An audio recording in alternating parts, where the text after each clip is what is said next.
Walk ಮತ್ತು ಶ್ರವಣ ದೋಷವಿರುವ ವಿದ್ಯಾರ್ಥಿನಿಗೆ ಲೈಂಗಿಕ ಕಿರುಕುಳವನ್ನು ನೀಡಲಾಗಿದೆ.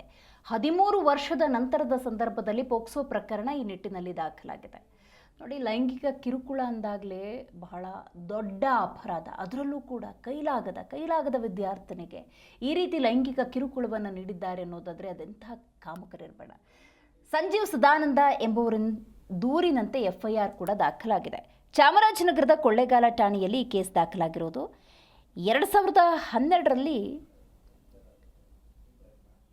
ಶಿಕ್ಷಕ ವಿದ್ಯಾರ್ಥಿನಿಗೆ ಲೈಂಗಿಕ ಕಿರುಕುಳವನ್ನು ನೀಡಿರೋದು. ವಾಕ್ ಹಾಗೆಯೇ ಶ್ರವಣ ದೋಷವಿರುವಂಥ ವಿದ್ಯಾರ್ಥಿನಿಗೆ ಲೈಂಗಿಕ ಕಿರುಕುಳ ನೀಡಿರೋದು. ಸನ್ಶೈನ್ ಚಿಲ್ಡ್ರನ್ ಕ್ಯಾಂಪಸ್ CEO ಆಗಿದ್ದಾರೆ ದೂರುದಾರರು.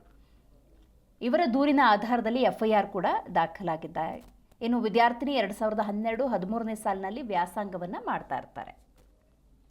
ದಿನಾಂಕ 30/10/2025ರಂದು ಶ್ರೀ ಸಂಜೀವ್ ಸದಾನಂದ ಮಹಾಪುರೆ ಅವರು CEO sunshine children home campus Kalkere Bengaluru. ಇವರು ಚಾಮರಾಜನಗರ ಜಿಲ್ಲೆಯ ಕೊಳ್ಳೇಗಾಲ ಪಟ್ಟಣ ಪೊಲೀಸ್ ಠಾಣೆಗೆ ಹಾಜರಾಗಿ ಒಂದು ದೂರನ್ನು ನೀಡಿದ್ದಾರೆ.